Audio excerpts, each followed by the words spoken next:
Welcome to our continuing series, Questions and Answers, from the works of Sri Aurobindo and the Mother.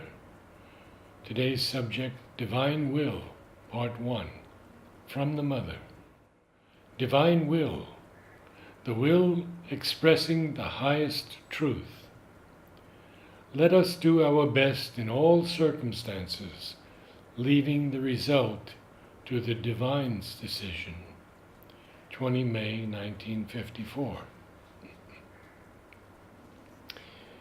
It is rare that somebody can surrender entirely to the Divine's will without having to face one or another of the difficulties. How many efforts and struggles again to give ourselves, to surrender, once the individuality is constituted. For if the struggle is not an actual one, that does not mean that it will not come one day in one form or another.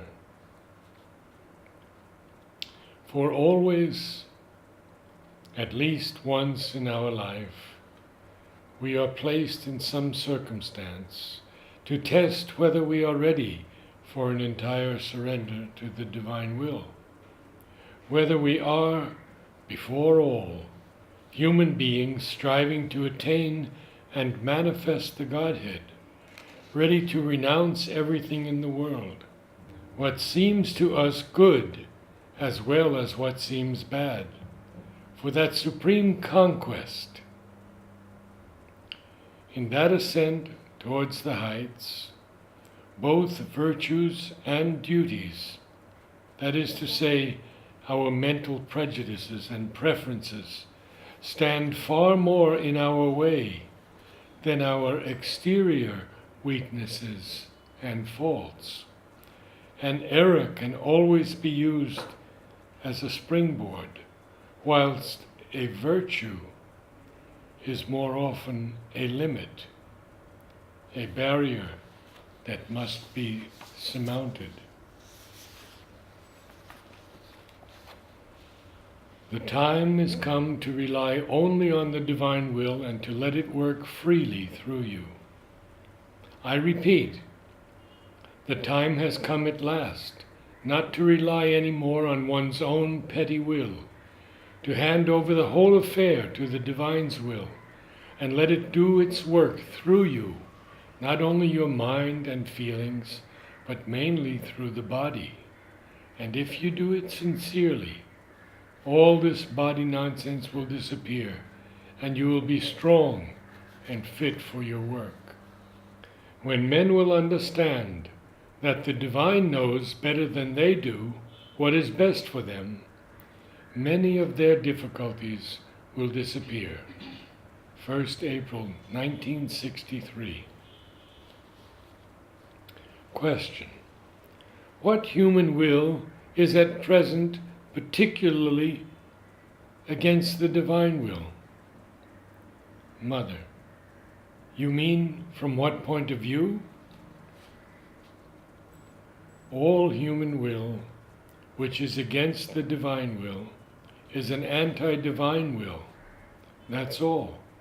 No matter where it manifests, even in you. There are no party politics in the divine life, you know. Laughter. There are only states of consciousness. Question: sweet Mother, here it is written, the final victory is certain. If it is the divine will, why is not each victory certain? Mother, not having heard the question well, the child repeats it. If it is the divine will, why is it not each victory? Why only the final victory? Mother: no, this is not what it means. It means that finally the victory is certain. Whatever may be the course of events, and the ups and downs and the difficulties, and the different issues of the different conflicts, at the end of the curve, one is sure of the victory. for the divine is sure to be victorious. It may take a longer or shorter time. I have said, in English I used finally, that finally no human will can prevail against the divine will. Finally means in spite of everything, what we may call divine patience. In spite of all divine patience, there is a given moment when human will exhausts its strength and the divine will prevails.